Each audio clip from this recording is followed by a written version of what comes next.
Good day mga ka-backyard. Dahil may nilipat tayo na limang tab. Papalitan natin ngayon ng 5 ulit yung mga available.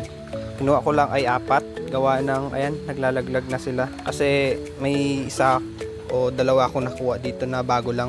So di ko naman in-expect. Nagkalat agad. Sayang, ililipat na natin para hindi na may stress. Good day mga ka-backyard. Continuation to ng video natin nakaraan.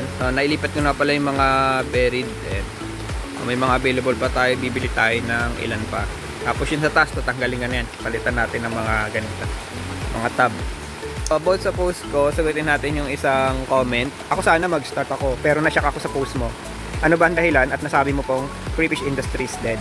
So yun naman sir, ay dahil lang yun sa mga lumalabas na post ngayon na marami naghahanap ng crayfish na pang food consumption. Makabaliktaran yun, which is crayfish industry ngayon is booming. Lumalaki ang crayfish ngayon dahil puro food consumption na ang hinahanap. Unlike dati na per trio lang talaga, pang backyard lang makikita ka. Ngayon, kailangan muna ng mas malaking area, masiseryosohin na natin yung crayfish industry ngayon. Hindi kaya dati na, malakas dati dahil per trio. Pero hindi kasi ganun lang tatakbo ang industry sa maliliit lang. Tatakbo yan kapag naglakihan na tayo at ang konsumo ay malakihan na talaga. Tulad ngayon, ang hinahanap, kung napapanood nyo si Cesep, 10 tons per month ang hinahanap. Si Agri, sa 1 to 4 tons per month ang hinahanap.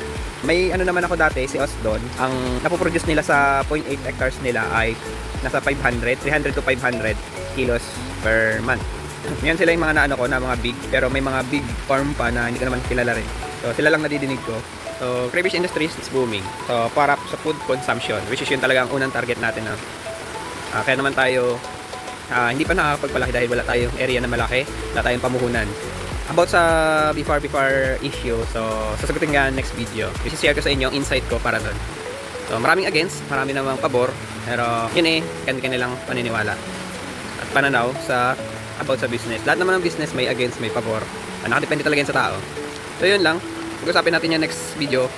At yung ibang comments, sagutin natin kasi ang dami mo naman. So valid naman lahat, ganun talaga tao tayo Kanya-kanya tayong idea. May kanya-kanya tayong mga pananaw sa mga bagay, business sa paligid natin o yung tinatahak na ibang mga tao. O yun lang. So salamat sa panonood. See you next vid. Bye.